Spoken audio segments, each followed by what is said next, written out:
Hello friends, welcome to my channel.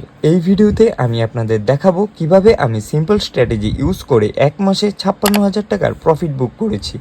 তো আপনাদের জানিয়ে রাখি, আমি একজন সুইং ট্রেডার। আমি আমার স্ট্র্যাটেজি মতো কোনো স্টকসে ইনভেস্ট করি এবং যতক্ষণ না পর্যন্ত আমার ওই স্টকসটিতে প্রফিট বা স্টপ লস হিট করছে আমি ততদিন ওই স্টকটিকে হোল্ড করি। এর জন্য আপনাকে অবশ্যই রিসার্চ করে ভালো ভালো স্টকস খুঁজে বের করতে হবে। জাস্ট এই সিম্পল স্ট্র্যাটেজি এর দ্বারা আমি এপ্রিল মাসে 56,000 টাকা এবং গত 2 মাসে টোটাল 80,000 টাকারও বেশি প্রফিট বুক করেছি। আর আমি এই সুইং ট্রেডিংয়ের জন্য টোটাল 8 লাখ টাকা ক্যাপিটাল ইউজ করছি। আর আপনারাও চাইলে ঠিক এইভাবেই কম রিস্কে একটা ভালো পরিমাণ টাকা মান্থলি ইনকাম করতে পারেন। তবে সুইং ট্রেডিংয়ের জন্য কিছু সেফ টিপস রয়েছে। আপনারা যদি সেই সম্পর্কে জানতে চান তাহলে ভিডিওটিকে লাইক করে কমেন্টে জানাবেন, তাহলে আমি পরবর্তীতে সেই সম্পর্কে একটি ভিডিও বানাবো। আজ এই পর্যন্তই। আর সুইং ট্রেডিং সম্পর্কে আরও নতুন নতুন বিষয় জানতে হলে চ্যানেলটিকে সাবস্ক্রাইব করে আমার পাশে থাকবেন। দেখা হচ্ছে নেক্সট ভিডিওতে। Bye bye.